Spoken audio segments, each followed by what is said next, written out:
Today I want to talk about Caleb Williams' branding and how he's already getting a start on the name, image, and likeness part of this thing that he's going to be able to capitalize on as soon as he gets to campus. And all that's coming up after the bumper. Don't be cornering me. Hold up. Time. You got to help me with that corner shit. What's up, kinfolk? It's RJ Young. I am not on a step mill. Consider hitting the like and subscribe button because I upload video every single day. It's always college football related, sports related. We have a good time. Today, I want to talk about Caleb Williams and an interview that he gave to Yahoo Sports' Pete Thamel. Because if you follow Caleb Williams, and if you subscribe to this channel, you probably do, whether it be on Instagram, Twitter, or just follow his recruiting, you know that he's probably got over 10,000 followers to the making of this video and more than 23,000 on the Instagrams, 10,000 being on the Twitters. And he gave this interview to Yahoo Sports' Pete Thamel, who also noticed that, yeah, he's pretty active on the Twitters and on the Instagrams, and that's with good reason. He's already setting himself up for being able to capitalize on the eventual, legalization, for lack of a better term, of the name, image, and likeness for which athletes will be able to use to make money on, right? And this has been some debate for a very long time, basically since the athletics in basketball and football started talking about millions of dollars that became billions of dollars. As a matter of fact, the NCAA has lost out on $1 billion for not being able to play this tournament. And if the college football season was canceled, ESPN reports that could lose up to $4 billion in revenue across 65 Power 5 schools. You could lose about $62 million per school. And put in perspective, last year the Big 12 made $237 million. Last year, the Big 10 made $440 million. None of that went to the athletes, not to their direct pocketbooks at least. And one of the things that Williams is trying to set this up for is him being able to do that, because this quote I thought was enlightening. Athletes not being able to make money for themselves off their name, image is kind of crazy. They can't work a job with school and football. I think it's huge for them to do this for the players. They'll be able to make money for themselves and send back home to their families if they're struggling. This is an opportunity to make some money to better ourselves. His father, Carl, also was interviewed and quoted in this story.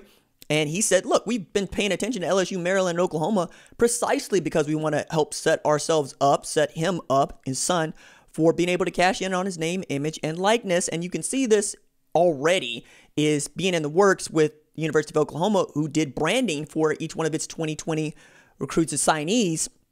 And some of those folks use that as their Twitter avatar, like Brendan Walker, right? And if you know that you have a video team, like Zach Heffley, that can put you in position to basically give you some sort of video to post to your socials, to build your brand, same thing with your Instagrams, you have an argument to be made. Hey, we know how to set you up to make, I don't know, $500,000, or at least that's what one Power 5 administrator told Thamel. The quote here from this administrator, who's anonymous for purposes I think you all understand, is, I envision a future where recruiting includes a presentation that you give to a kid. Here are the players that you are like. Here's what they were able to generate on their own brand. Come here and you can make $500,000.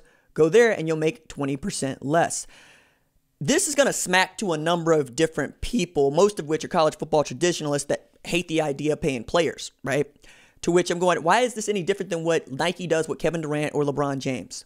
Or what Pat Riley was doing when he was recruiting LeBron James and Dwayne Wade and Chris Bosh to go be a part of the Big Three, right?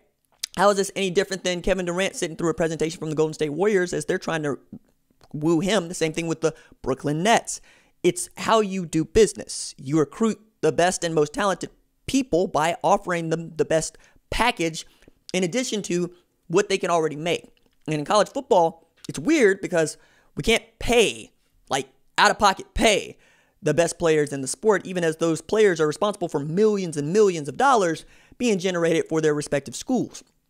I mean, Kyler Murray's worth at least $20 million in 2018 to Oklahoma, and Baker Mayfield make an argument that 2017 season, by that time, he's worth about $30 million, which is what they both got paid as rookies in the NFL's first-round picks before they even, and first number one overall picks, before they even played a snap, and with the slotted value of a quarterback. Williams is following Trevor Lawrence, DJ Uiagalelei, Spencer Rattler, and the like, where he's probably going to be the one of the richest, if you will, players in this first wave of folks that can make money on their name, image, and likeness, because he's going to be one of the first in, and he's going to be going to quarterback you. He's going to be playing quarterback at the place where you want to play quarterback. Where to play quarterback is to be a first or second round pick in the last 3 years, is to be a Heisman Trophy finalist in the last 3 years, is to play in the college football playoff. Lincoln Riley's been a kind of a kingmaker in this way since he got to OU. And I find it really fascinating that Williams has already put this calculus in. Like LSU just saw both of its video coordinators that were responsible for producing their slick hype videos just hired away by USC, and Clay Helton, who wants to try to use that to his benefit to try to better recruit top talent. Because if you can start making money earlier, why shouldn't you? I mean, this is a capitalistic country that we live in, and yet we want to flat out deny the earning power of college football players because what? You feel like amateurism is the way to go here? No. If you could make money doing what you do out of high school, you would.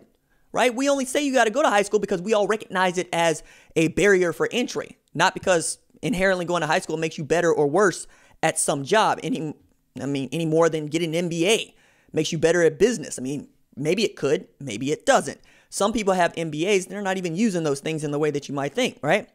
It's really just about padding your resume. It is a bullet point on your resume. What if you could miss all of that? You didn't have to go to school. You could just do the job that you're doing right now.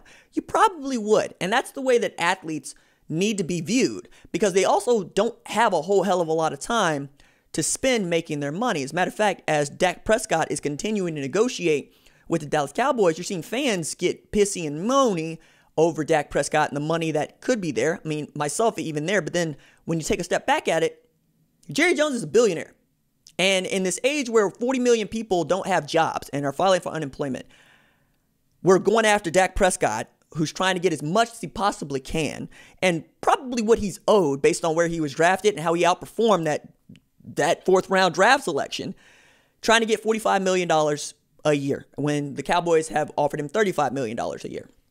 To which I find this fascinating because Jerry Jones is always going to be a billionaire. He owns the richest team in the history of the world. Dallas Cowboys make more money than anybody, period. And he wants to win way more than he doesn't want to pay. He's still trying to prove to us that he's a better general manager than Jimmy Johnson. It's the reason he gave Zeke his money.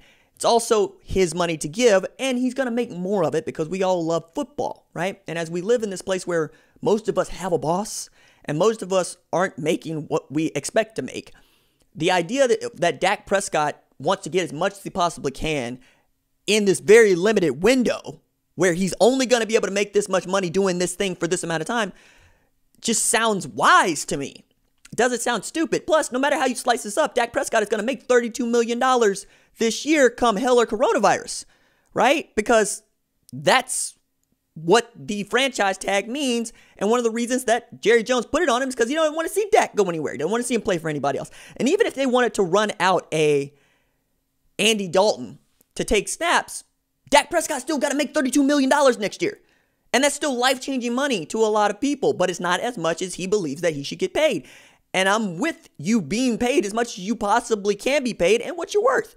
Which is why I think that Caleb Williams being able to turn Caleb Williams into its own business venture is cool, because everybody else would do that, right?